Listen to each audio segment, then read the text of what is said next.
Morning welcome to Zee Telugu debate. నా పేరు సందీప్. ఇక తెలంగాణ రాష్ట్రంలో స్థానిక సంస్థల ఎన్నికలకు రంగం సిద్ధమైంది. 42% బీసీ రిజర్వేషన్ల పెంపునకు రాష్ట్ర ప్రభుత్వం జీవో విడుదల చేయడంతో ఎన్నికల నిర్వహణకు రాష్ట్ర ఎన్నికల సంఘం వేగంగా అడుగులు వేస్తుంది. ఇక రాష్ట్ర ఎన్నికల కమిషనర్ రాణి కుముదిని స్థానిక సంస్థల ఎన్నికల నిర్వహణకు సంబంధించిన డ్రాఫ్ట్ నోటిఫికేషన్ను ప్రభుత్వానికి సమర్పించారు. ఈ డ్రాఫ్ట్ లో ఎన్నికల్ని మొత్తం 2 దశల్లో నిర్వహించాలని ప్రతిపాదించినట్లు తెలుస్తుంది. ముఖ్యమంత్రి రేవంత్ రెడ్డి సూచనల మేరకు ఈ డ్రాఫ్ట్ నోటిఫికేషన్ లో తుది మార్పులు చేర్పులు చేసిన అనంతరం స్థానిక సంస్థల ఎన్నికల అధికారిక ప్రకటన విడుదలయ్యే అవకాశం ఉంది. రైట్, దీనికి సంబంధించి ఈరోజు మనం డిబేట్ లో చర్చిద్దాం. డిబేట్ లో మనతో పాటు పాల్గొంటున్నారు డాక్టర్ శేషు గారు, అనలిస్టు, అదేవిధంగా బీఆర్ఎస్ నుంచి పల్లె రవికుమార్ గారు, అదేవిధంగా బీజేపీ నుంచి పల్నాటి వెంకరెడ్డి గారు. రైట్, గుడ్ మార్నింగ్ అండి అందరికీ. శేషు గారు గుడ్ మార్నింగ్. స్టార్ట్ చేద్దాం. అంటే ఈ రోజు నోటిఫికేషన్ విడుదలయ్యే అవకాశం ఉంది. అంటే ప్రతిపక్షాలు ఏమో ఎన్నికల జిమ్గా చూస్తున్నాయి, ఎన్నికల మ్యాచ్ గా చూస్తా ఉన్నాయి. అధికార పక్షం ఏమో మాకు కనీసం మద్దతు ఇవ్వాలి, కనీసం మాకు సపోర్ట్ చేయాలన్నట్టు అధికార పక్షం మాట్లాడుతుంది. సో ఇప్పుడు మొత్తం మీద ఎన్నికలు మరి అతి త్వరలో రాబోతున్నట్టు తెలుస్తోంది. దీని మీద మీ అనాలిసిస్ ఏంటి? మీకు ప్యానెల్లో ఉన్నటువంటి వాళ్ళందరికీ నమస్కారం. సెప్టెంబర్ 29 అంటే ఈ రోజు తెలంగాణ రాష్ట్ర ప్రభుత్వం స్థానిక సంస్థల ఎన్నికల నోటిఫికేషన్ విడుదల చేయబోతుంది అనేటటువంటి అభిప్రాయం వ్యక్తమవుతుంది. అయితే దీనికి కారణం ఏంటి అంటే గతంలోనే తెలంగాణ రాష్ట్ర ప్రభుత్వం హైకోర్టుకు ఒక హామీ ఇచ్చింది. సెప్టెంబర్ 30 లోపు మేము తెలంగాణ రాష్ట్రంలో స్థానిక సంస్థల ఎన్నికలు జరుపుతామని. బహుశా అప్పుడు ఇచ్చినటువంటి హామీ మేరకే రాష్ట్ర ప్రభుత్వము ఈ నోటిఫికేషన్ విడుదల చేస్తుందా అనేటటువంటి ఒక అభిప్రాయం అయితే, రెండోది స్థానిక ఎన్నికలకు ముందుకే వెళ్లాలనేటటువంటి ఉద్దేశంతో రాష్ట్ర ప్రభుత్వము ఎన్నికల నోటిఫికేషన్ ఇస్తుందా అనేటటువంటి ఒక అభిప్రాయం కూడా ఉంది. బట్ ఏది ఏమైనప్పటికీ కూడా ఇప్పటి వరకు స్థానిక సంస్థల కాల పరిమితి, ముఖ్యంగా గ్రామ పంచాయతీల కాల పరిమితి ముగిసి 20 నెలలు అవుతుంది. 2024 ఫిబ్రవరి తోటి ముగిసిపోయింది. అయితే ఈ 20 నెలలు ప్రభుత్వము స్థానిక సంస్థల ఎన్నికలు నిర్వహించలేకపోవడానికి ప్రధాన కారణం ఏంటంటే 2023 శాసనసభ ఎన్నికల సందర్భంగా కాంగ్రెస్ పార్టీ కామారెడ్డి డిక్లరేషన్ లో ఇచ్చినటువంటి ప్రధానమైనటువంటి హామీ, ఆ బీసీ డిక్లరేషన్ ఇచ్చిన హామీ ఏంటంటే స్థానిక సంస్థల్లో బీసీలకు 42% రిజర్వేషన్ ఇచ్చి ఎన్నికలు జరుపుతాం అనేటటువంటి ఒక ప్రధాన హామీ ఇచ్చింది. బట్ ఆ హామీని నెరవేర్చుకోవటానికి 42% రిజర్వేషన్ ఇవ్వటానికి కాంగ్రెస్ పార్టీ ఈ 20 నెలల్లో చేసినటువంటి ప్రయత్నం ఏంటి అంటే బిల్ తయారు చేసి రాష్ట్రపతికి పంపారు. రాష్ట్రపతి దగ్గర పెండింగ్ ఉంది. తర్వాత 285 క్లాస్ ఏ తెలంగాణ పంచాయతీరాజ్ చట్టానికి సవరణ చేసి గవర్నర్ కి ఆ సవరణ బిల్లుని పంపారు. అక్కడ కూడా అది పెండింగ్ లో ఉంది. మూడో ప్రయత్నంగా ఏం చేశారు అని అంటే సెప్టెంబర్ 26 నాడు జీవో ఇచ్చి, ఒక ప్రత్యేకమైన స్పెషల్ జీవో ఇచ్చి 42% రిజర్వేషన్ ని అమలు చేయడానికి ఓ జీవో ఇచ్చారు. అయితే ఆ జీవో ప్రకారంగా స్థానిక సంస్థల్లో 42% రిజర్వేషన్లు ఇచ్చి ఎన్నికలు జరపగలుగుతుందా అనేటటువంటి సందేహాల నడుమ కోర్టుకు వెకేషన్స్ ఉన్నప్పటికీ కూడా కోర్టు దీనిపైన పిటిషన్ స్వీకరించింది. మాధవరెడ్డి అనేటటువంటి వ్యక్తి, రెడ్డి జాగృతికి సంబంధించిన మాధవరెడ్డి ఒక పిటిషన్ వేశారు. 42% రిజర్వేషన్ అంటే బీసీలకు 42% రిజర్వేషన్, ఎస్సీ ఎస్టీలకు 27% రిజర్వేషన్, మొత్తం 69% రిజర్వేషన్ తోటి ఎన్నికలు జరపడానికి తెలంగాణ రాష్ట్ర ప్రభుత్వం జీవో ఇచ్చింది కాబట్టి, బట్ ఇది చట్టం వయలేషన్ ఉంది దీంట్లో. తర్వాత కోర్టు తీర్పుల వయలేషన్ కూడా దీంట్లో ఉంది. కాబట్టి ఎట్లా నిర్వహిస్తారు అనంటే కోర్టు విచారణ అర్హత కలిగినటువంటి పిటిషన్ కాబట్టి కోర్టు తీసుకుంది. బట్ ఇప్పుడు కోర్టు ఆ సందర్భంగా కోర్టుకు హామీ ఇచ్చింది ఏంటది, మీరు అక్టోబర్ 8 కి దీనిపైన ఉన్నటువంటి విచారణ వాయిదా వేశారు.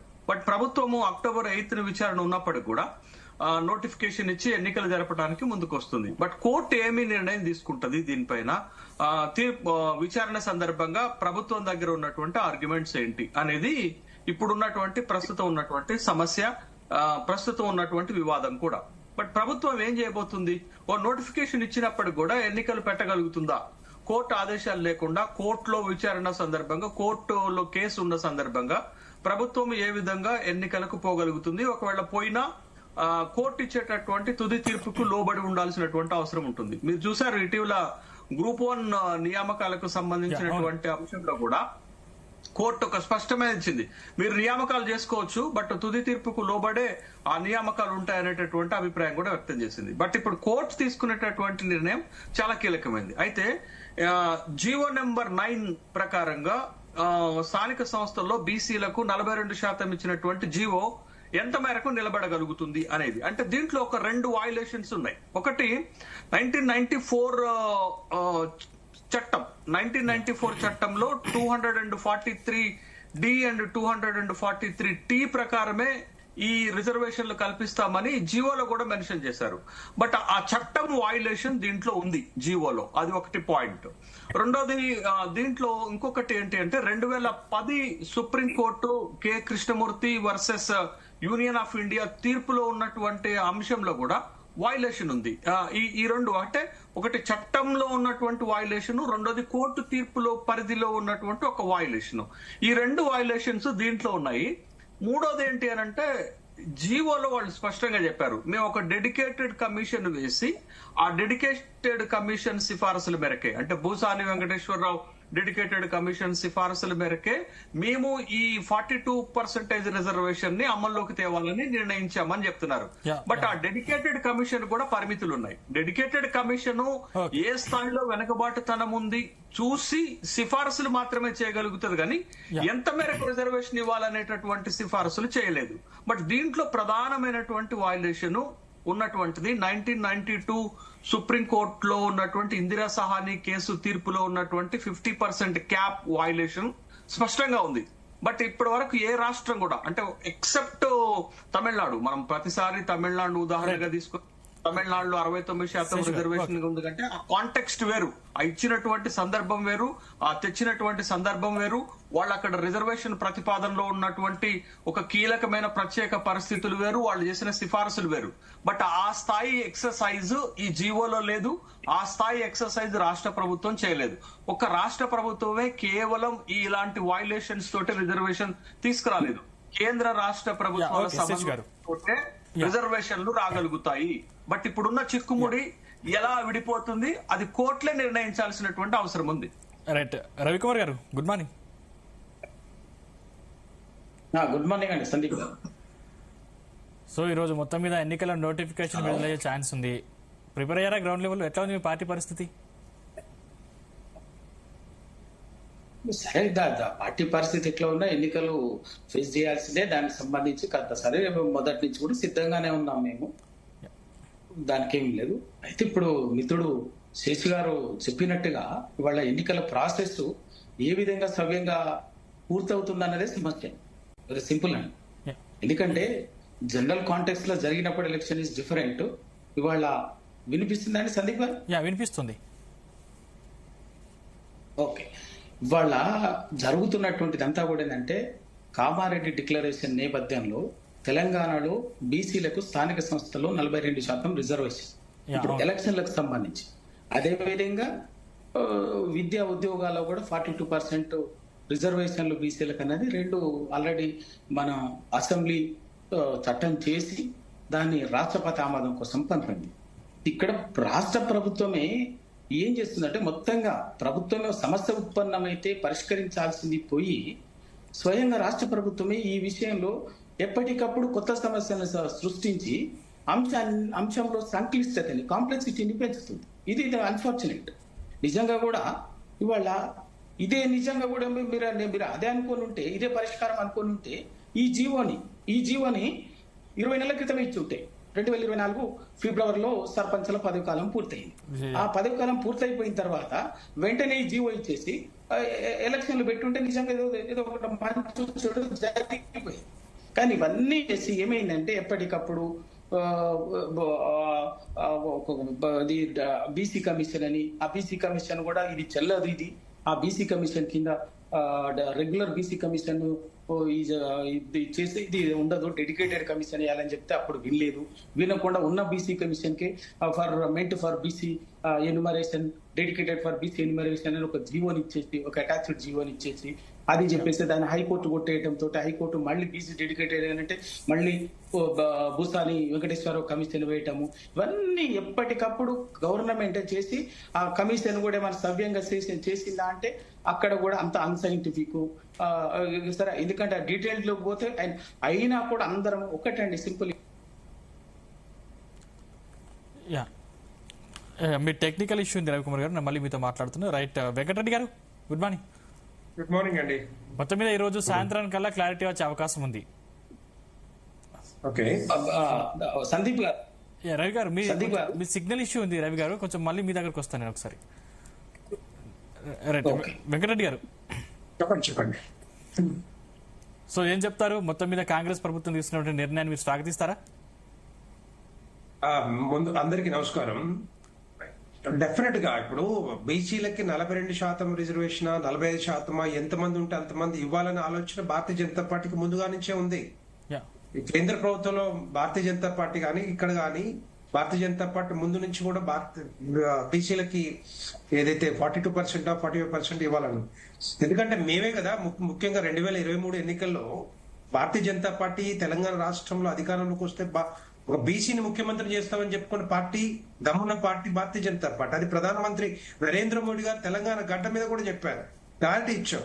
అంటే ఒక్కసారి అర్థం చేసుకోవచ్చు బీసీలకు ఏ విధంగా మరి ప్రాముఖ్యత ఇస్తా ఉంది భారతీయ జనతా పార్టీ అనేది. భారతీయ జనతా పార్టీ కేంద్ర ప్రభుత్వంలో కూడా ఒకప్పుడు 2014లో కాంగ్రెస్ పార్టీ ఒక బీసీని మంత్రిగా కేంద్ర మంత్రిగా చేసుకుంటే భారతీయ జనతా పార్టీ వచ్చిన తర్వాత ప్రధానమంత్రి నరేంద్ర మోడీ గారు 27 మంది బీసీలను కేంద్ర మంత్రులు చేసుకున్నాం, 27 మంది బీసీలని. సో అది చిత్తశుద్ధి భారతీయ జనతా పార్టీకి. సో ఇక్కడ తెలంగాణ రాష్ట్రంలో కూడా డెఫినెట్ గా బీసీలు అధికారంలోకి రావాలి, బీసీలకు పదవులు రావాలనే ఆలోచన డెఫినెట్ గా తీసుకోవాలి. ఎందుకంటే వాళ్ళు అంటే ఇవన్నీ కూడా ఏంటంటే మీరు చెప్తున్నట్టుగా కేంద్రంలో కేంద్ర ప్రభుత్వం సహకరించట్లేదని కాంగ్రెస్ నాయకులు చెప్తున్నారు కదా. ఇదంతా కూడా కాంగ్రెస్ పార్టీ ఫెయిల్యూర్ రాజకీయాలు చేస్తా ఉంది. ఎందుకు చెప్తున్నా అంటే ఎవరు చెప్పారండి వీళ్ళు తీసుకొస్తామని చెప్పింది? బీసీలకి 42% ఇస్తా అని చెప్పింది కాంగ్రెస్ పార్టీ. కాంగ్రెస్ పార్టీలో మేనిఫెస్టోలో వాళ్ళు కామారెడ్డి డిక్లరేషన్ లో ప్రకటించింది వాళ్ళే. సో దాన్ని ఏం చేయలేని పరిస్థితుల్లో 20 నెలల దగ్గర 17 నెలల తర్వాత అది గుర్తుకొచ్చి రేపొద్దున లోకల్ బాడీ ఎలక్షన్ జరుగుతున్న ఆలోచనతోటి లోకల్ బాడీ ఎలక్షన్స్ లో మరి కాంగ్రెస్ పార్టీ ఓడిస్తారనే ఆలోచనతోటి హడావుడిగా తీసుకొచ్చి ఒక బీసీ కమిషన్ ద్వారా, బీసీ డెడికేట్ కమిషన్ ద్వారా దాంట్లో సైంటిఫిక్ గా కాకుండా పూర్తిగా సర్వే చేయకుండా ఎంపెరికల్ డేటా తీసుకొచ్చి దాంట్లో 42% బిల్లు తీసుకొచ్చి 42%లో 10% ముస్లింలకు ఇచ్చుకుంటూ చేస్తే ఇది సైంటిఫిక్ గా ఉంటుందా? ఇది బీసీ సమాజానికి ఉపయోగపడుతుందా?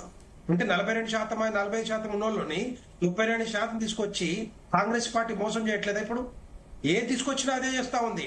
వీళ్ళకి ఒక చిత్తశుద్ధి లేదు, హడావిడిగా తీసుకురావాలి, ఏదో ఒకటి పూచిగా చూపించాలి. తెలంగాణ రాష్ట్ర రాజకీయాల్లో మేము ముందుండాలి, ఓట్లు తట్టుకోవాలి, సీట్లు కావాలి. వీళ్ళకి కావాల్సింది ఇదే, ఇంతకంటే ఎక్కువే ఉంటుంది వీళ్ళకి. కాంగ్రెస్ పార్టీకి డెవలప్మెంట్ మీద కాన్సన్ట్రేషన్ ఉండదు, డెవలప్ చేయాలంటే. అంటే ఇప్పుడు జరిగేటువంటి ఎన్నికల్లో 42%తో ముందుకెళ్లే అవకాశం లేదంటారా కాంగ్రెస్ పార్టీ?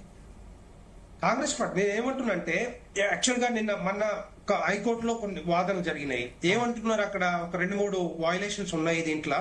పంచాయతీ రాజ్ యాక్ట్ 2018 ప్రకారం 50% క్యాప్ మించకూడదు అని చెప్పేసి, తర్వాత దాంతో భాగంగా కృష్ణమూర్తి కేసులో గాని లేకపోతే కేశవరావు కేసులో గాని ఇందిరా సాహని కేసులో గాని అక్కడ సుప్రీంకోర్టులో జడ్జిమెంట్స్ ఉన్నాయి, క్లియర్ జడ్జిమెంట్స్ ఉన్నాయి.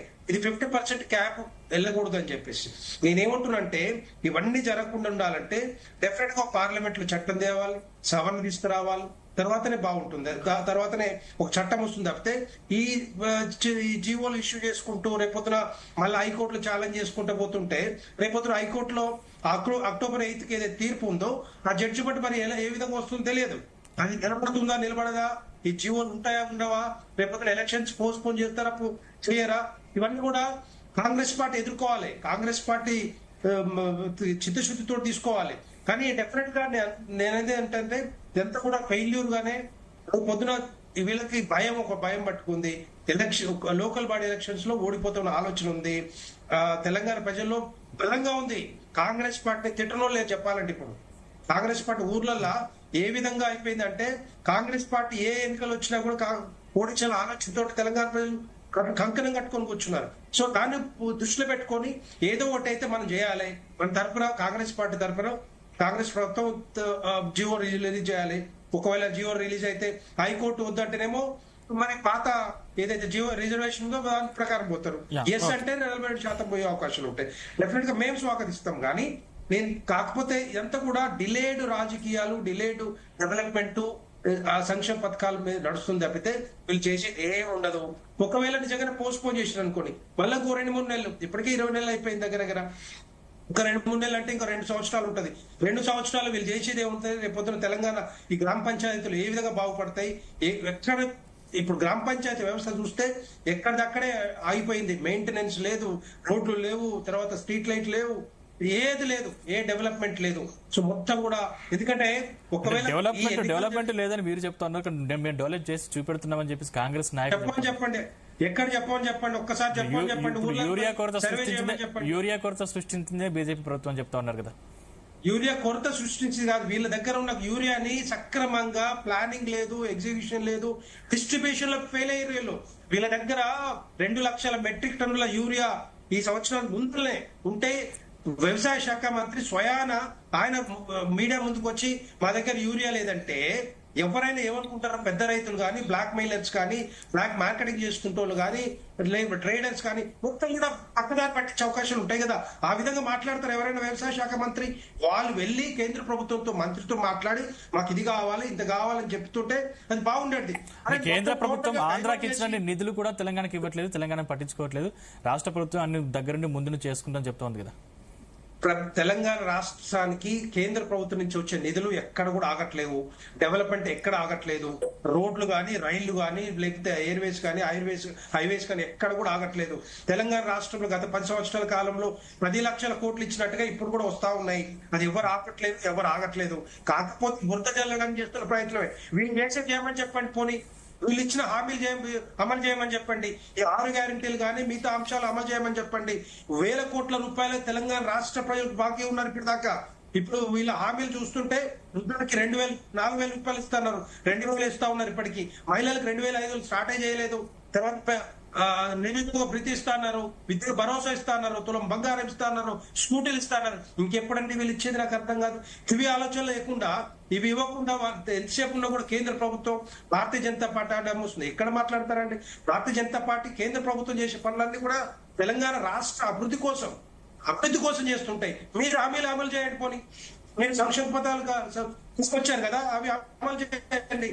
2 సార్లు రైతు భరోసా ఇంకోటి 18,000 కోట్ల రూపాయలు తెలంగాణ రైతులకు ఇవ్వాల్సిన బాకీ మరి ఇవ్వగలుగుతారా మీరు? 2 సార్లు ఎగ్గొట్టి మొన్న హడావిడిగా మూడోసారి 9,000 కోట్లు రిలీజ్ చేసి ఈ రోజు మేము ఇస్తున్నాం అని చెప్తే తెలంగాణ రాష్ట్ర ప్రజలు, తెలంగాణ రైతులు ఊరుకుంటారా? రేపొద్దున ఓట్లు వేస్తారా మీకు? తెలంగాణ అందుకే రైతు ప్రభుత్వం అని చెప్పుకున్న కాంగ్రెస్ పార్టీ మరి వాళ్ళని దోపిడీ చేస్తా ఉంది. వాళ్ళకి సపోర్ట్ చేయకుండా వాళ్ళని రైతులను పట్టించుకోవట్లేదు. కాంగ్రెస్ పార్టీ ఎవరిని పట్టించుకోవట్లేదు చెప్పాలంటే. సో అన్ని రకాలుగా అన్ని రంగాల్లో తెలంగాణ రాష్ట్రంలో ఈ కాంగ్రెస్ పార్టీ ఫెయిల్ అయింది కాబట్టి ఈ లోకల్ బాడీ ఎలక్షన్స్ ని 42% రిజర్వేషన్ పూచిగా చూపుతూ దాన్ని పోస్ట్ పోన్ చేసుకుంటూ వస్తుంది తప్పితే ఇక్కడ ఎక్కడ కూడా చిత్తశుద్ధి లేదు. అది ఓన్లీ డెఫినెట్ గా ఏదైనా చేయాలంటే భారతీయ జనతా పార్టీ చేయాల్సిందే తప్పితే వీళ్ళతో కానేగా. రవికుమార్ గారు, సందీప్ గారు, ఏంటి అసలు అంటే 42% రిజర్వేషన్ మేము అమలు చేస్తున్నాం కానీ అసలు దీంట్లో బీఆర్ఎస్ పార్టీ నాయకులు పాల్గొనలేదు, కేటీఆర్ పాల్గొనలేదు, కేసీఆర్ పాల్గొనలేదు, హరీష్ రావు పాల్గొనలేదు. ఇటువంటి వ్యాఖ్యలు కాంగ్రెస్ నాయకులు చేస్తున్నారు. నిజంగా మీకు అసలు ఫస్ట్ ఆఫ్ ఆల్ బీఆర్ఎస్ నాయకులకే చిత్తశుద్ధి లేదు, దీంట్లో ఖచ్చితంగా అమలు చేసి తీరుతామని చెప్పేసి కాంగ్రెస్ నాయకులు చెప్తున్నారు. ఏం చెప్తారు? సందీప్ గారు, అర్థం పర్థం లేని వాదనలతోటి, అర్థం పర్థం లేని విషయాలతోటి విషయాన్ని అసలు విషయాన్ని పక్కదో పట్టించాలన్నటువంటి కుట్ర తప్ప వేరే ఏం లేదు. 42% రిజర్వేషన్లని అధికారంలోకి వచ్చిన 6 నెలల్లో చట్టబద్ధత కలిస్తామని చెప్పారు. ఆ సంగతి చెప్పండి. దానికి ఎవరు సహకరించాలి? బీజేపీ సహకరించలేదా? బీఆర్ఎస్ పార్టీ సహకరించలేదా? కమ్యూనిస్ట్ పార్టీలు సహకరించలేదు. ఎవరు సహకరించండి? ఇవాళ కారణం ఏమనవచ్చు, తెలంగాణ సమాజంలో బీసీ సమాజంలో ఉన్నటువంటి బీసీ సమాజంలో పెళ్లిబిగిన చైతన్యం కారణంగా వాళ్ళ అన్ని పార్టీలు అనివార్యంగా బేషరతుగా 42% రిజర్వేషన్లకు మద్దతు ఇస్తున్నాయి. మద్దతు ఇస్తున్నాయి. అసెంబ్లీలో బిల్లు పెట్టింది. బిల్లు పెట్టినా కూడా ఎవరు వ్యతిరేకించలే కదా. ఎక్కువ చర్చ కూడా లోతుపాతుల్లోకి, ఎందుకంటే మళ్ళీ ఎక్కువ చర్చ పెట్టి టెక్నికాలిటీస్ పోతే కూడా వాళ్ళ మీద బురద జల్లి ఇది వీళ్ళెవరో వ్యతిరేకిస్తారు, అడ్డుపుల్లు వేస్తారు అని చెప్పేసి అధికార పార్టీ చిల్లర రాజకీయం చేయడానికి సిద్ధంగా ఉన్నది. కాబట్టి బీఆర్ఎస్ చాలా స్పష్టంగా బేషరతుగా మద్దతు ఇచ్చింది. మద్దతు ఇవ్వటమే కాదు, ఏం చెప్పింది ఆ రోజు, ఇది ఖచ్చితంగా కూడా వెంటనే అసెంబ్లీ బిల్లు పాస్ అయిన వెంటనే మీరు ముఖ్యమంత్రి గారు అన్ని పార్టీలతోటి అఖిలపక్ష సమావేశాన్ని, అన్ని పార్టీలతో పాటు బీసీ సంఘాలు, బీసీ విద్యావంతులు, బీసీ మేధావులు, బీసీల కోసం హక్కుల కోసం పనిచేసిన అందరితో కూడా ఒక అఖిలపక్ష సమావేశాన్ని స్వయంగా ముఖ్యమంత్రి గారు అధ్యక్షతన పెట్టి అభిప్రాయాన్ని తీసుకొని ఒక కార్యాచరణ రూపొందించి ఢిల్లీకి ప్రధానమంత్రి గారికి అఖిలపక్షాన్ని తీసుకువెళ్ళండి. అక్కడికి అఖిలపక్షం అందరం కలిసి ప్రధానమంత్రి గారిని రిక్వెస్ట్ చేసుకున్నాము, ఇక్కడ మాకున్న స్థానిక పరిస్థితుల్లో రాజకీయంగా మాకు అనివార్యం, తప్పనిసరి మాకు సహకరించాలి, దీన్ని పార్లమెంట్ లో పెట్టి రాజ్యాంగ సవరణ చేసి 9th షెడ్యూల్లో చేర్చండి అని చెప్పేసి అడుగుదామని చెప్పేసి చెప్తున్నాం. మరి ఎందుకు చేయలే ఆ పని? ఏం చేసిండ్రు? చిల్లర రాజకీయం. ఇప్పుడు అన్ని పార్టీలు అసెంబ్లీలో మద్దతు ఇచ్చిన తర్వాత, విషయం చెప్పింది, అభిప్రాయం చెప్పిన తర్వాత అన్ని పార్టీల వాళ్ళని పరిగణలోకి కాన్ఫిడెన్స్ లోకి తీసుకోవాలి కదా. తీసుకోకుండా అసెంబ్లీ నుంచి గవర్నర్ గారు ఇంకా సంతకం పెట్టక ముందే ఢిల్లీకి పోయి ఢిల్లీ వీధులల్లో ధర్నా పేరు మీద రచ్చ చేస్తారు, రాజకీయం చేస్తారు. తర్వాత మళ్ళీ వచ్చిరు, అది అట్లా ఉండగా మళ్ళీ వచ్చారు, మళ్ళీ ఏం చేశారు, ఆర్డినెన్స్ అన్నారు. మళ్ళీ ఆర్డినెన్స్ రాత్రి కేబినెట్ సమావేశం పెట్టి అది అట్లా రాష్ట్రపతి పరిశీలనలో ఉండగా, గవర్నర్ నుంచి పోయినటువంటిది బిల్లు రాష్ట్రపతి పరిశీలనలో కూడా ఆర్డినెన్స్ అని రాత్రి జీవో పెట్టి మళ్ళీ ఆర్డినెన్స్ పెట్టి, ఆర్డినెన్స్ గవర్నర్ పంపిస్తే గవర్నర్ ఏమన్నారు, ఇదే విషయంలో బిల్లు చేసి నాకు పంపించిన తర్వాత దాన్ని రాష్ట్రపతి పరిశీలనకు పంపించిన తర్వాత అది రాష్ట్రపతి పరిశీలన కూడా మళ్ళీ ఆర్డినెన్స్ ఎట్లా ఇవ్వడం కుదరదు కదా అని సేమ్ గవర్నర్ గారు మళ్ళీ దాన్ని ఆర్డినెన్స్ అక్కడికి పంపించు, అది అట్లా ఉన్నది. మరి ఇవన్నీ ఉండగా మళ్ళీ ఇప్పుడు కొత్తగా ఏదో హడావుడిగా రాత్రే జీవో అని చెప్పేసి చెప్పిండ్రు. అంటే ఎవరు సహకరించాలి ఇక్కడ ఈ ప్రాసెస్ లో? ఎవరు ఇబ్బంది పెట్టిండ్రు? ఎందుకు చేయలే? ఆడ ఉన్నది చాలా, ఇప్పుడు మిత్రుడు శ్రేష్ఠ ఇందాక చాలా స్పష్టంగా దీనికి ఉన్న టెక్నికాలిటీస్ ఏంది, రాజ్యాంగపరమైనటువంటి సమస్యలు ఏంది, న్యాయపరమైన సమస్యలు ఏంది చాలా స్పష్టంగా వివరించిండు. నేను అదే విషయాలు, ఎందుకంటే 93లో ఇదే విషయాన్ని తమిళనాడు ఒక మోడల్ ఉంది మన దగ్గర. తమిళనాడు అప్పటికే 69% రిజర్వేషన్లను అమలు చేసుకుంటుంటే 93లో ఇందిరా సహాని కేసులో సుప్రీంకోర్టు ఇచ్చినటువంటి తీర్పు నేపథ్యంలో దాన్ని వచ్చినటువంటి సమస్యని పరిష్కరించుకోవటం కోసం వాళ్ళు చేసిన పని ఏంది, అందరూ కూడా ఇట్లాగే రాష్ట్ర అసెంబ్లీలో చట్టం చేసుకొని ఢిల్లీకి పోయి ప్రధానమంత్రి దగ్గర కూర్చొని అన్ని పార్టీలు, అప్పటి జయలలిత ముఖ్యమంత్రి గారు ఆ సమస్యను పరిష్కరించుకున్నది. 9th షెడ్యూల్లో రాజ్యాంగంలో చేర్చుకొని, రాజ్యాంగ సవరణ చేసి 9th షెడ్యూల్లో చేర్పించుకొని దానికి కాన్స్టిట్యూషనల్ సేఫ్ గార్డ్ క్రియేట్ చేసుకున్నది. మరి ఇవాళ మనం అదే కదా చేయమని చెప్పేది. అదే అరే ప్రతి దాన్ని కూడా రాజకీయం చేయటం తప్ప ఇవాళ కేవలం ఏంటంటే బీసీల మనోభావాలతోటి, బీసీల ఆకాంక్షలతోటి చెలగాట మాడుతుంది కాంగ్రెస్ పార్టీ. రమేష్ గారు చెలగాట మాడి రమేష్ గారు ఆల్రెడీ నిన్న జీవో ఇచ్చింది. జీవోలో హైకోర్టులో విచారణ జరుగుతున్నది. 8th వరకు డేట్ ఇచ్చింది. ఒక్క 10 రోజులు ఆగి దాన్ని మళ్ళీ ఆగి ఉంటే సరిపోయేది కదా. మళ్ళీ వాళ్ళ అంత అర్జెంట్ గా మళ్ళీ 8th రోజుకు అది అట్లుండగా రేపు ఇవాళ నోటిఫికేషన్ కు సిద్ధమవుతుంది. సరే ప్రాసెస్ మూవ్ అవుతుంది. ఎన్నికల కమిషన్ కు అధికారం ఉన్నది, కాదనలేదు. కానీ రేపు 8వ తేదీన మళ్ళీ అక్టోబర్ 8వ తేదీన హైకోర్టు దీని విషయంలో లేదు కాదు మొత్తం ఇది చెల్లదు అని చెప్పేసి మళ్ళీ ఏదైనా ఇచ్చింది అనుకోండి, మళ్ళీ గందరగోళమే కదా, మళ్ళీ సమస్య కదా. ఎందుకంటే అందరు ఏమనుకుంటున్నారంటే ఏదో ఎన్నికల ప్రాసెస్ మొదలైతే కోర్టులు జోక్యం చేసుకోవని చెప్పేసి మాట్లాడుతుంది. ఇప్పుడు ఎన్నికల ప్రాసెస్ లో ఇది కాన్స్టిట్యూషనల్ ఇష్యూ.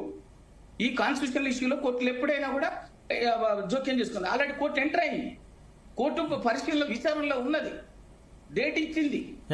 నిన్ననే అడ్వకేట్ జనరల్ ఒక రాష్ట్ర ప్రభుత్వం అభిప్రాయం చెప్తామని అక్కడ కోర్టు చెప్పొచ్చింది. అది అట్లా ఉండగా ఇవాళ ఆగమేఘాల మీద మళ్ళీ ఎన్నికల షెడ్యూల్ ఇవ్వడానికి సిద్ధమవుతున్నారు. అంతా ఏమైతుందంటే బీసీలని అడ్డం పెట్టుకొని ఏదో బీసీల మనోభావాలతో చెలగాట మాడుతూ బీసీల భుజాల మీద తుపాకు పెట్టి స్థానిక సంస్థల్ని దాటవేయాలని చెప్పి కాంగ్రెస్ పార్టీ చూస్తుంది. ఇది కరెక్ట్ కాదు. సహకరించడానికి సిద్ధంగా ఉన్నాం. ఇప్పటికైనా దీనికి ఎప్పటికీ ఈ సమస్యకు పరిష్కారము ఈ సమస్యకు పరిష్కారము రాజ్యాంగ సవరణ చేసి 9th షెడ్యూల్ చేర్చడమే దీనికి ఎప్పటికీ రాజ్య చట్టబద్ధత వస్తుంది, రాజ్యాంగ భద్రత వస్తుంది. అది చేయకుండా ఏ కారణంగానైనా ఎప్పటికైనా దీనికి లీగల్ సమస్యనే ఉన్నది. అది కోర్టు తీర్పులు ఉన్నాయి, మనకు చట్టం ఉంది, అది వాస్తవము.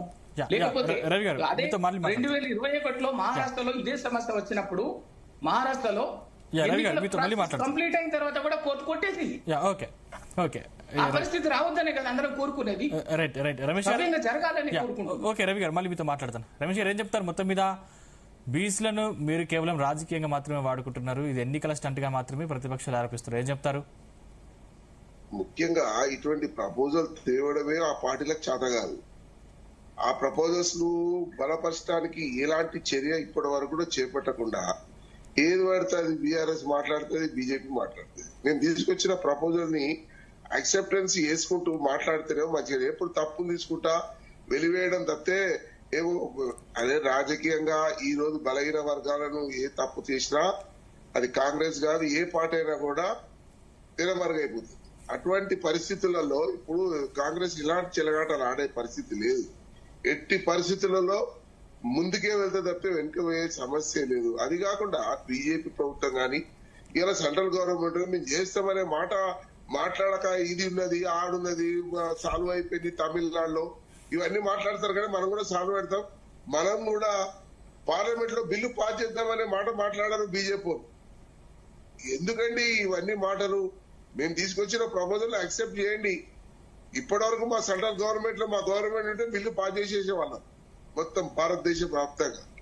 ఈరోజు రాహుల్ గాంధీ మీరు ప్రధానమంత్రిని కలిసి ఇప్పటి వరకు బీసీ రిజర్వేషన్ సంబంధించి మాట్లాడారా? ఇప్పటి వరకు అపాయింట్మెంట్ లో ఇవ్వాలి కదండి మనం వెళ్తే ఢిల్లీకి. దానికి వెంకటరెడ్డి గారు 120 సార్లు కలిసిందండి రేవంత్ రెడ్డి గారు, 20 సార్లు ప్రధానమంత్రి గారిని.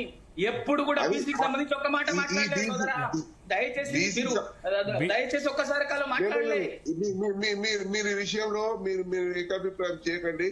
100% ప్రధానమంత్రి దగ్గరికి వెళ్ళి రిప్రజెంట్ చేద్దామని వెళితే అపాయింట్మెంట్ ఇవ్వలేదు.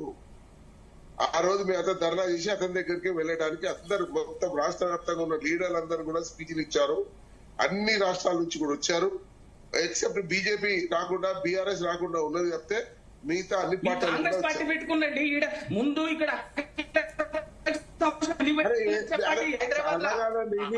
అసెంబ్లీలో అన్ని పార్టీలు ఏకగ్రీవంగా బేషరతుగా మద్దతు ఇచ్చిన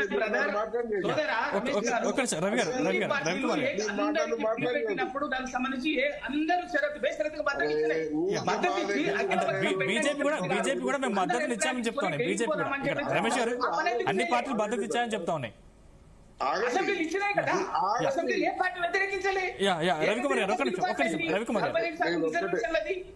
మీరు బిల్లు అది కాదండి. అసెంబ్లీలో పాస్ చేసిన బిల్లు పాస్ చేసిన దాన్ని తీసుకెళ్లి మీరు ఈ ప్రధానమంత్రి మీరెందుకు తీసుకెళ్లారు? ఒక కాంగ్రెస్ పార్టీదేనా బీసీలు అంటే? బీజేపీ ఉన్నది కాదా బీసీలు?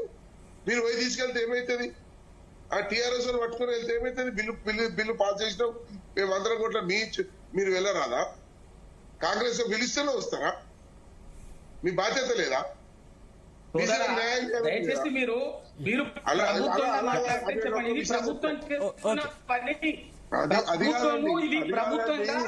తమిళనాడు చెక్ చేసుకోండి, స్టడీ చేయండి. అన్ని పార్టీలు కలిసి ముఖ్యమంత్రి గారి అధ్యక్షతన ప్రధానమంత్రి గారి దగ్గరికి పోతే రాజకీయంగా ఒత్తిడి పెంచే పరిష్కారమయ్యే సమస్య. అది అందరికి చెప్పేది కూడా అది. అన్ని పార్టీలు మీరు పోండి మేము పోతాం అంటే ఎవరికి వాళ్ళు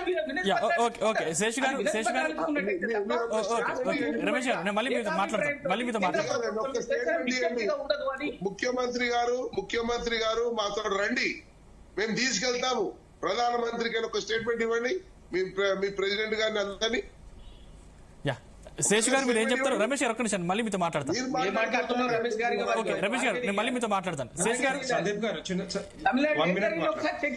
మీ దగ్గరకు వస్తాను, వెంకటరెడ్డి గారు మీతో మాట్లాడతాను. ఒకసారి శేషు గారు దగ్గరికి మీ దగ్గరకు వస్తాను.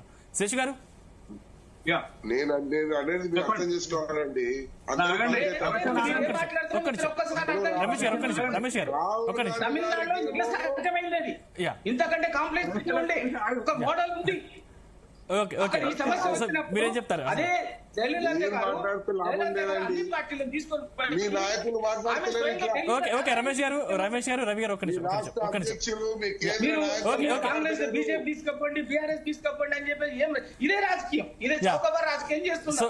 ఈ రైట్ శేష్ గారు మీరు ఏం చెప్తారు? ఈ విమర్శలు ప్రతి విమర్శల గురించి మీరు ఏం చెప్తారు? మీరు చెయ్యరు. ఇద్దరిని ఒక్క నిమిషం ఆగమని. ఒక్క నిమిషం రమేష్ గారు మీరు చెప్పింది చెప్పకండి సార్. ఏం ఓకే, రవి గారు, రమేష్ గారు, ఒక్క నిమిషం, సమస్యకు ఒక్క నిమిషం, శాస్త్రీయంగా ఒక్క నిమిషం. పరిష్కారం కావాలి, హేతుబద్ధంగా పరిష్కారం కావాలి. యా వాళ్ళిద్దరిని ఒక్క నిమిషం ఆగమని. యా వాళ్ళిద్దరు చెప్పండి శేష్ గారు. ఇప్పుడు నేను నాకు దగ్గర కొన్ని ప్రశ్నలు ఉన్నాయి. ఆ ప్రశ్నలకి ఒక్కసారి మనం మాట్లాడుకుందాం. ఏంటంటే ప్రభుత్వం చేతిలో ఉన్నటువంటి అన్ని కార్యక్రమాలని ప్రభుత్వం చేసుకుంటూ వస్తుంది. ఉదాహరణకు ఇప్పుడు ప్రభుత్వం జీవో ఇవ్వగలుగుతుంది, జీవో ఇచ్చారు. ప్రభుత్వం అమెండ్మెంట్ చేయగలుగుతుంది, అమెండ్మెంట్ చేశారు. ప్రభుత్వం బిల్లు పెట్టగలుగుతుంది, బిల్లు పెట్టారు. కానీ వీటన్నిటినీ కూడా ఒక లీగల్ శాంటిటీ ఉంటదండి వీటికి. ఇప్పుడు రిజర్వేషన్లు మీరు పెంచాలన్నా తగ్గించాలన్నా ముందు రాజ్యాంగబద్ధంగా అది ఉండాలి, తర్వాత చట్టబద్ధంగా ఉండాలి, తర్వాత కోర్టు తీర్పులకు లోబడి ఉండాలి. బట్ ఇది ఎక్కడ వైలేషన్ అయినా ఆ రిజర్వేషన్ల పైన మీరు తీసుకున్న నిర్ణయం అమల్లోకి రాదు అనటానికి చాలా ఉదాహరణలు ఉన్నాయి. ఒక ఉదాహరణ చెప్తాను. 2008లో రాజశేఖర్ రెడ్డి గారు ముస్లింలకు 5% రిజర్వేషన్లు ఇవ్వాలని నిర్ణయం తీసుకున్నప్పుడు 5% పెంచితే అదేమైంది, మొత్తం రిజర్వేషన్ల పరిమితి 51% అయింది. అప్పుడు కోర్టు జోక్యం చేసుకుని 50%లోనే మీరు రిజర్వేషన్ ఇచ్చుకోవాలి కానీ 51% అయింది కాబట్టి అని తిప్పి పంపింది. అప్పుడు రాజశేఖర రెడ్డి గారు ఏం చేశారు, 5% కాదు 4% కుదించారు. అంటే ముస్లిం రిజర్వేషన్లను, మైనార్టీ రిజర్వేషన్లు 4% కుదిస్తే అది 50% అయింది. అప్పుడు కోర్టు దాన్ని యాక్సెప్ట్ చేసింది. మనకి మైనార్టీలకు మన తెలంగాణ రాష్ట్రంలో ఉమ్మడి ఆంధ్రప్రదేశ్ లో 4% రిజర్వేషన్లు వచ్చాయి. ఇది పాయింట్ 1.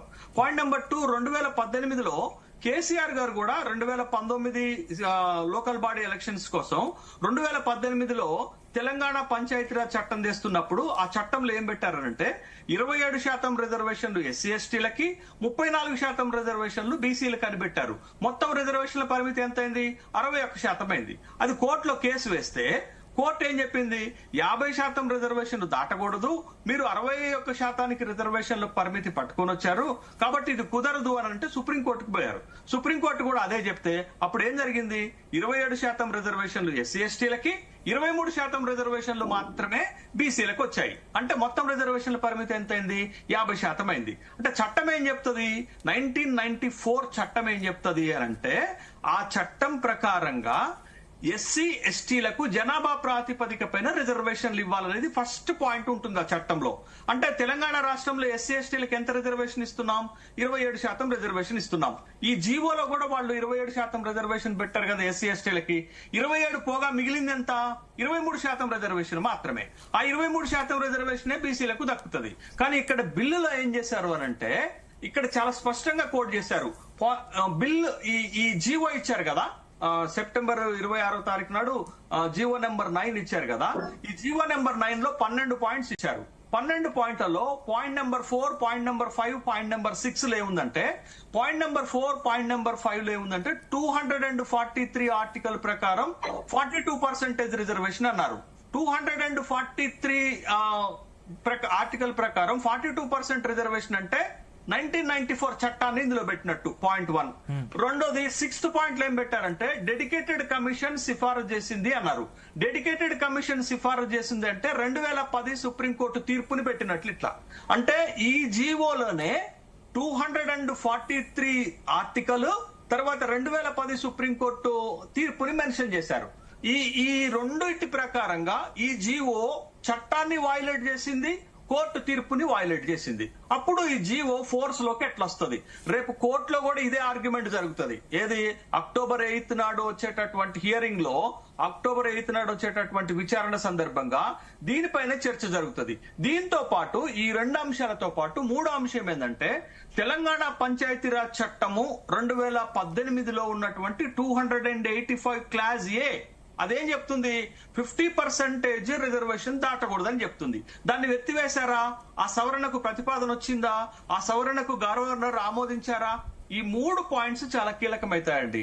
చట్టం 1994 కీలకమవుతుంది, 2010 సుప్రీంకోర్టు తీర్పు కీలకమవుతుంది, తర్వాత 2018 పంచాయతీరాజ్ చట్టము తెలంగాణ కూడా కీలకమవుతుంది. ఈ మూడిట్లో కూడా ఈ జీవో వయోలేషన్ ఉంది. జీవో వయోలేషన్ ఉన్నప్పుడు ఈ మూడిటికి సరిపోనప్పుడు కోర్టు ఏం తీర్పిస్తుంది? గతంలో ఏ తీర్పులు ఇచ్చిందో అదే తీర్పులు ఇస్తుంది. ప్రభుత్వం ఏం చేయగలుగుతుంది? నోటిఫికేషన్ ఇవ్వగలుగుతుంది.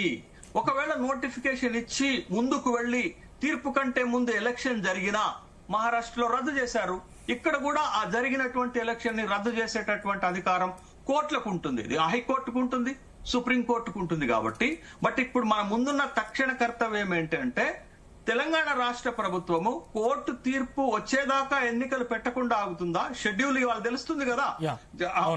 ఇప్పుడు మీకు అక్టోబర్ 8 తర్వాత షెడ్యూల్ ఇస్తారా? అక్టోబర్ 8 కు ముందే షెడ్యూల్ ఇస్తారా? అంటే ఇంకొక 10 రోజులు ఉంది.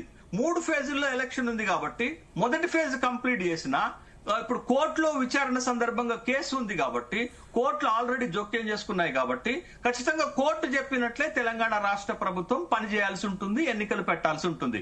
బట్ అదర్ దాన్ కోర్టు తీర్పులకు వ్యతిరేకంగానో కోర్టు తీర్పులను దాటిపోయో రిజర్వేషన్లను అమలు చేయటమో ఎన్నికలు పెట్టటమో రాష్ట్ర ప్రభుత్వం చెయ్యలేదనే విషయాన్ని గమనించాలా. ఇప్పుడు రాష్ట్ర ప్రభుత్వం చేయగలిగింది ఏంటది అంటే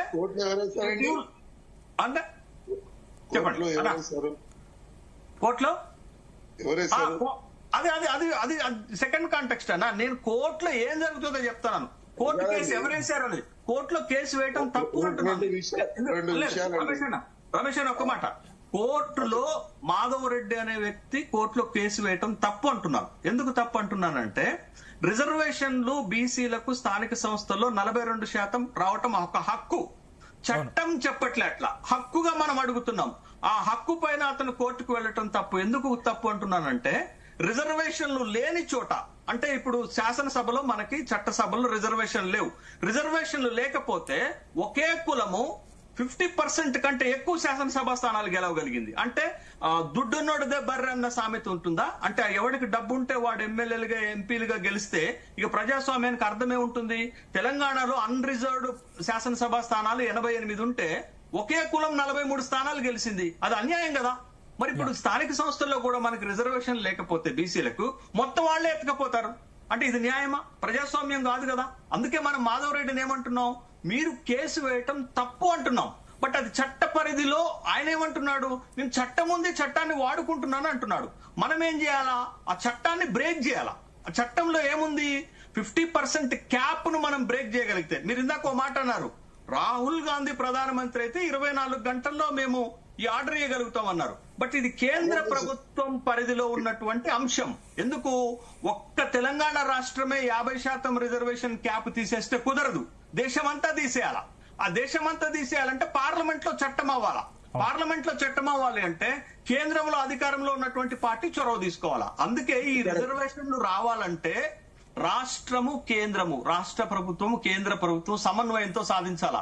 తమిళనాడులో కూడా జయలలిత 1993లో మైనార్టీ ప్రభుత్వం పివి నరసింహారావు ప్రభుత్వానికి అండగా నిలబడ్డది కాబట్టి, పివి నరసింహారావును ఒప్పించింది కాబట్టి మీరు రిజర్వేషన్లు తీసుకురాగలిగారు. తమిళనాడులో ఒక్క సంవత్సరంలోనూ ఒక్క నెలలోనూ రిజర్వేషన్ రాలేదు. 1982 నుండి 1993 వరకు, అంటే 11 సంవత్సరాలు పట్టింది వాళ్ళు 69% రిజర్వేషన్ తెచ్చుకోవటానికి. అంత పోరాటం చేశారు వాళ్ళు, అంత రాజ్యాంగ ప్రక్రియ చేశారు వాళ్ళు, అంత చట్టబద్ధమైన ప్రక్రియ చేశారు వాళ్ళు, అంత కోర్టులను ఎదుర్కొన్నారు వాళ్ళు. మరి మనం ఏం చేసినామన్నా? మనం ఏం చేసినామన్నా? చెప్పండి రమేష్ గారు. పివి నరసింహారాయంలో తమిళనాడులో రాగలిగిందంటే పివి నరసింహ గారు సమర్థం. ఎందుకంటే రాష్ట్ర ప్రభుత్వ హక్కులను ఎందుకు కాల రాయాలి? వాళ్ళు కోరుకున్న మేరిట ఇది చేస్తే బాగుంటుంది అనే వాళ్ళ ఒప్పందం ప్రకారం అసెంబ్లీలో పాస్ అయింది కాబట్టి బిల్లు వాళ్ళన్న కోరిక మేరకు చేస్తే బాగుంటుంది అనే ఉద్దేశంతో చేశారు. ఈ రోజు మనం తెలంగాణ నుంచి కోరుకుంటున్నాం, చేస్తే ఏమైతుంది? బీజేపీకి పార్లమెంట్ లో అదే అంటున్నామన్నా. మీరు ప్రధానమంత్రి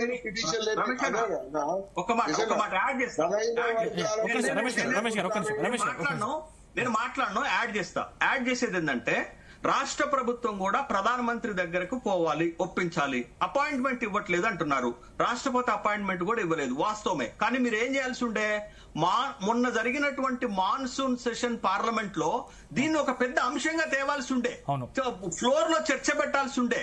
మీరు ఆ చర్చకి ఎందుకు తీసుకురాలేదు? రెండోది, ప్రైవేట్ బిల్లు పెట్టాల్సి ఉండే. 50 మంది ఎంపీలు సంతకం పెడితే ప్రైవేట్ బిల్ అవుతుంది కదా. మీరు ఆ పని చేయకుండా ఇప్పుడు జీవోలు అంటున్నారు, బిల్ అంటున్నారు, తర్వాత అమెండ్మెంట్ అంటున్నారు. ఇదంతా కూడా మీ ప్రయత్నం బాగుంది, కానీ ప్రయత్నాల్లో లోపాలు ఉన్నాయి.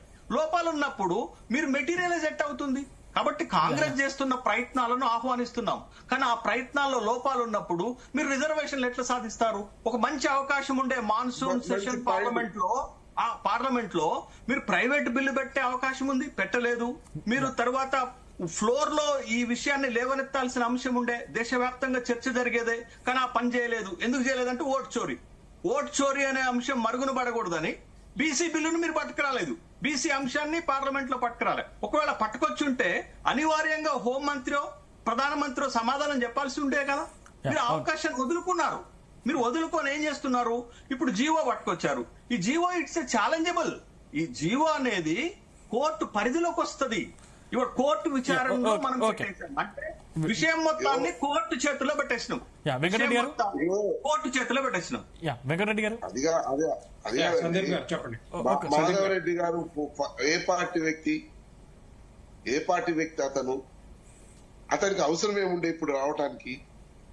అసలు ఇక్కడ పార్లమెంట్ లో మేము బిల్లు పాస్ చేయడానికి ప్రపోజల్స్ పంపాము. వాళ్ళు ప్రెసిడెంట్ దగ్గరికి వెళ్ళి ఇచ్చాము. వాళ్ళు ప్రపోజల్ యాక్సెప్ట్ చేస్తలేరు. కాకుండా ఇక్కడికి వచ్చి మాట్లాడుతా ఉన్నారు బీజేపీ వాళ్ళు.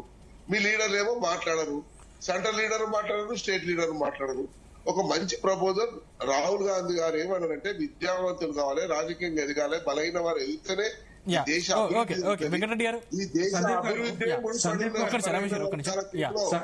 నేనేమంటున్నా, ఇప్పుడు కాంగ్రెస్ పార్టీ ఢిల్లీకి వెళ్ళారు. కాంగ్రెస్ పార్టీ పెద్దలు, మంత్రులు, ముఖ్యమంత్రి గారు అందరూ ధర్నాలో కూర్చున్నారు జంతర్ మంతర్ దగ్గర. ధర్నాలో ఒక నిమిషం, ఆ ధర్నా చేసినప్పుడు ఇదే రాహుల్ గాంధీ 42% బీసీలకు డిక్లరేషన్ ప్రకటించిన రాహుల్ గాంధీ ఎందుకు కనిపించలేదు, ఎందుకు రాలేదు ఆ రోజు అక్కడికి? సోనియా గాంధీ ఎందుకు రాలేదు? ప్రియాంక గాంధీ ఎందుకు రాలేదు? పార్లమెంట్ లో ఎందుకు అడగలేదు? బీసీలకు వీళ్ళ మీద చిత్తశుద్ధి ఉందా? వీళ్ళకు చిత్తశుద్ధి ఉందా? బీసీలకి ఇవన్నీ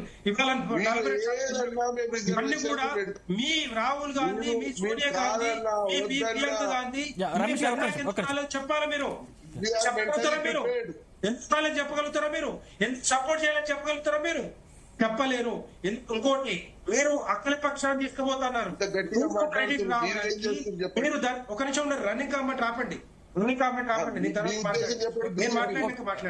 నేనేమంటున్నా, మీరు అఖిల పక్షాన్ని తీసుకుపోతున్నారు.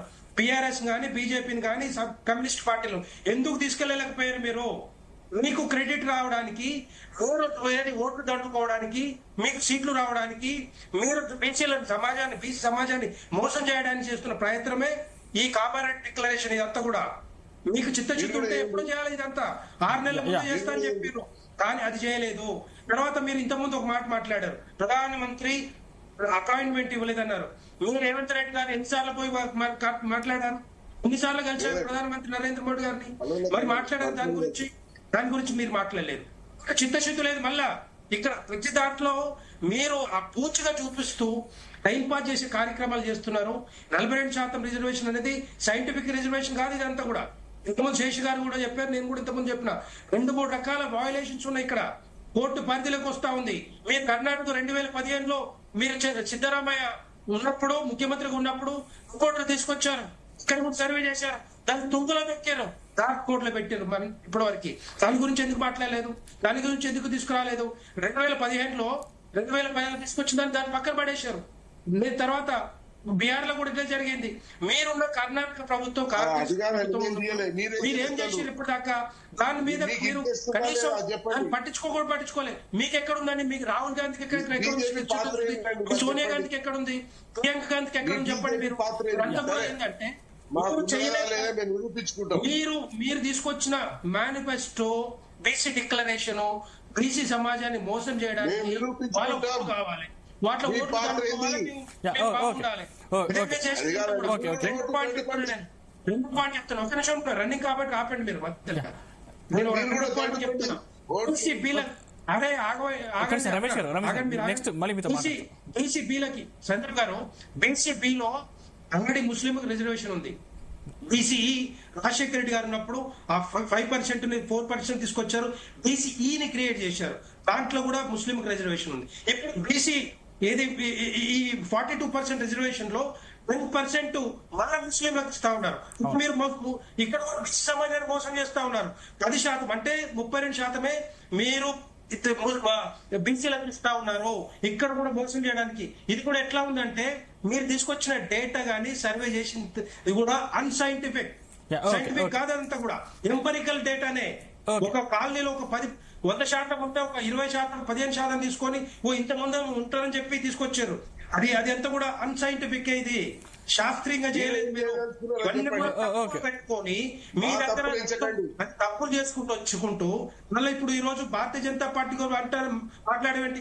Bharatiya Janata party already notification, కేంద్ర ప్రభుత్వం నోటిఫికేషన్ ఇచ్చింది 2026 నుంచి పాపులేషన్ సెన్సస్ తో పాటుగా ఏది బేసిక్ కులాల సెన్సస్ కూడా వస్తుంది, కాస్ట్ సెన్సస్ వస్తుంది. డెఫినెట్ గా భారతదేశం అంతా కూడా జరుగుతుందని చెప్పి నరేంద్ర మోడీ గారు నోటిఫికేషన్ ఇచ్చింది.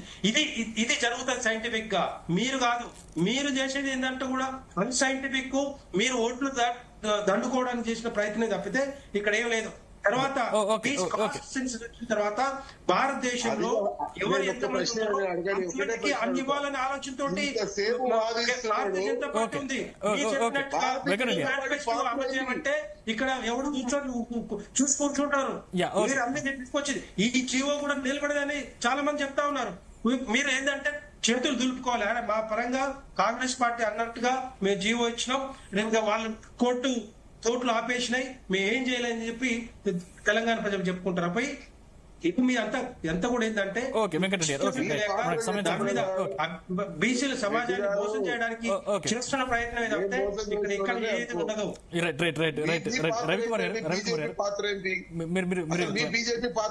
చెప్పిన కదా మా పాత్ర ఏందో చెప్పినా కదా, మా పాత్ర ఏందో చెప్పినా కదా.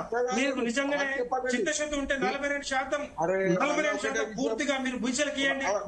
ముస్లింలు తీసిపడేయండి. దాంట్లో ముస్లింలు ఎందుకు పెడుతున్నారు?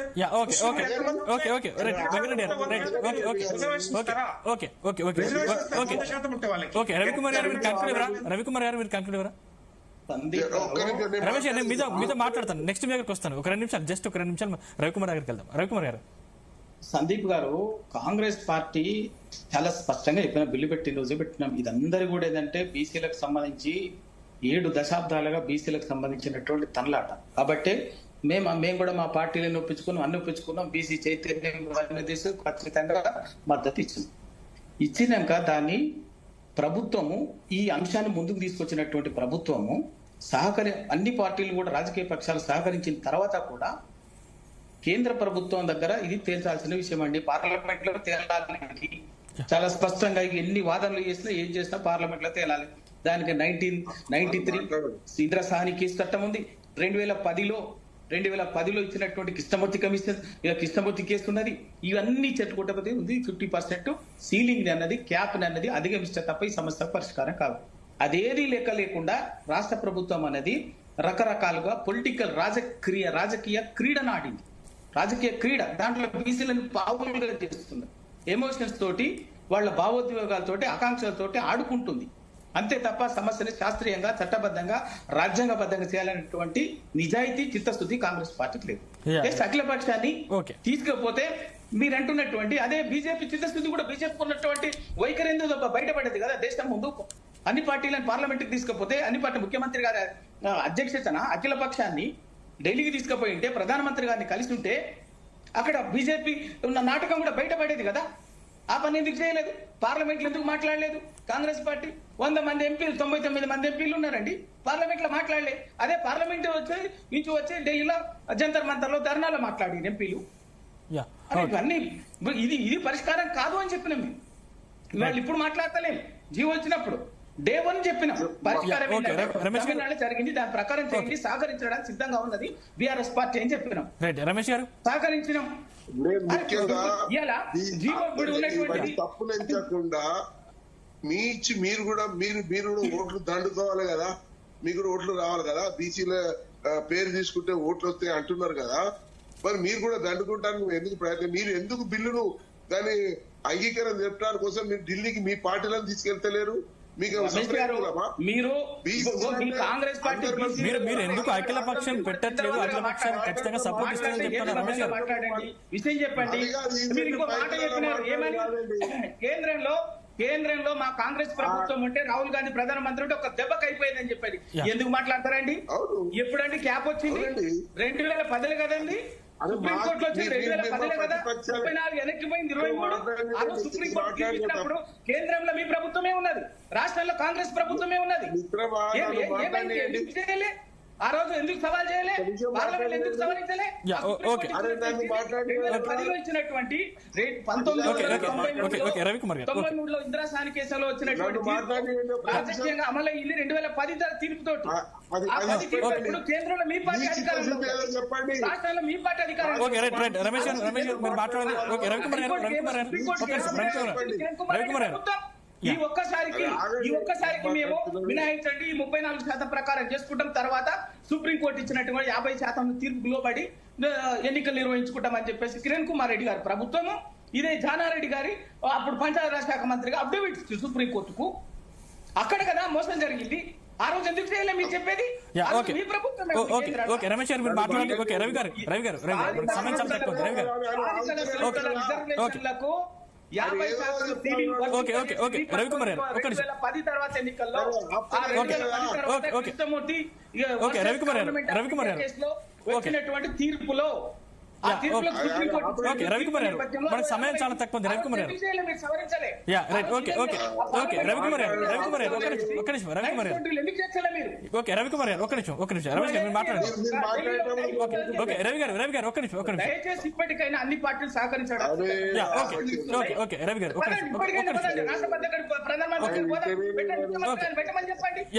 రవికుమార్ గారు ఒక్క నిమిషం రవికుమార్ గారు మనకు సమయం చాలా తక్కువ ఉంది. రవికుమార్ గారు దయచేసి ఒక్క నిమిషం ఆగండి.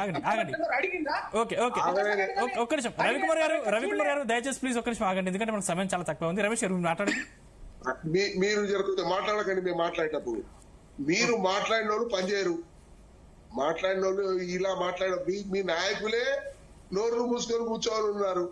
మీకు చిత్తశుద్ధి నిజంగా బలహీన వర్గాలకు న్యాయం చేయాలంటే మా తప్పులు ఎత్తే కన్నా, అరే మేము ఉన్నామయ్యా, మేము కూడా వస్తున్నాం, ఢిల్లీకి పోయి తీసుకుపోయి కూర్చుంటాం. రవి గారు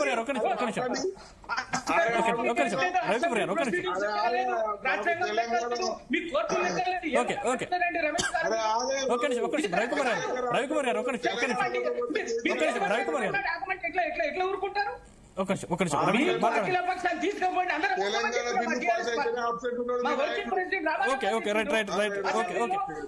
గంగుల కమలాకర్ గారు మాట్లాడిను, అసెంబ్లీలో చెప్పిను.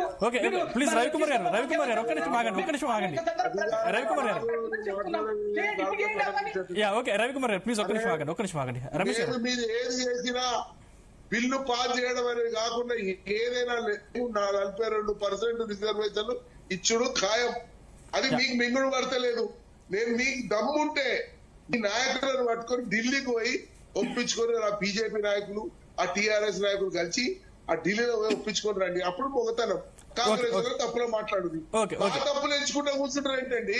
మీ చేతుల పని మీరు చేయండి. మీకున్న శేష్ గారు శేష్ గారు మీరు చివరికి కంక్లూడ్ ఇవ్వండి. ఇప్పటికిప్పుడు ఎన్నికలు నిర్వహిస్తే గ్రౌండ్ లెవెల్లో కాంగ్రెస్ పార్టీ పరిస్థితి గురించి మీరు ఒక్క మాటలు చెప్పండి. ఇప్పుడు ఎన్నికలు గనక లోకల్ బాడీ ఎన్నికలు గనక పెట్టకపోతే ప్రభుత్వానికి ఇబ్బందికరమైనటువంటి పరిస్థితులు భవిష్యత్తులో వస్తాయి. అంటే ఇంకా ఇప్పుడు ప్రభుత్వం పైన కొంత అసంతృప్తి ప్రారంభమైంది క్షేత్రస్థాయిలో. బట్ అది పెరగక ముందే వీళ్ళు ఎన్నికలు కంప్లీట్ చేసుకుంటే కొంత మేరకు వీళ్ళు నిలబడగలుగుతారు లోకల్ బాడీ ఎలక్షన్ లో. కానీ ఇట్లాగా లేట్ జరుపుకుంటా పోతే అది ప్రభుత్వానికి ఇబ్బంది జరుగుతుంది. ఇది పాయింట్ 1. పాయింట్ నెంబర్ 2 ఏంటంటే ఇప్పుడు అన్ని పార్టీల మద్దతుతోటి వీళ్ళు రిజర్వేషన్లు సాధించలేకపోయారు. పాయింట్ 1. పార్లమెంటరీ ప్రొసీజర్ ని పికప్ చేయలేకపోయారు. Point number 2. Point number 3 lobbying చేయలేకపోయారు ఢిల్లీలో. పాయింట్ నెంబర్ 4 వీళ్ళు ఇచ్చినటువంటి డెడికేటెడ్ కమిషన్ రిపోర్టు బలహీనంగా ఉంది. కాబట్టి 42% రిజర్వేషన్ సాధించడంలో ఇబ్బందులు ఎదురవుతున్నాయి. Right right thank you Sandeep గారు పనిచేస్తే ఇప్పటి వరకు యా రైట్ రైట్ చెప్పండి వెంకటరెడ్డి ఒక్కడే నిమిషం వన్ మినిట్ ఇప్పుడు ఏమంటున్నారంటే రమేష్ గారు ఏమంటారంటే మా రాహుల్ గాంధీ కాంగ్రెస్ పార్టీ ఇప్పుడు ఉంటే ఇమ్మీడియట్ గా ఇస్తామని చెప్పారు. 55 సంవత్సరాలు అండి. 55 సంవత్సరాలు వీరు పరిపాలన ఉన్నారు కాంగ్రెస్ పార్టీ. ఎప్పుడన్నా బీసీల గురించి మాట్లాడారు? ఎప్పుడన్నా బీసీల గురించి ఎప్పుడైనా ఆలోచించారా? ఇప్పుడు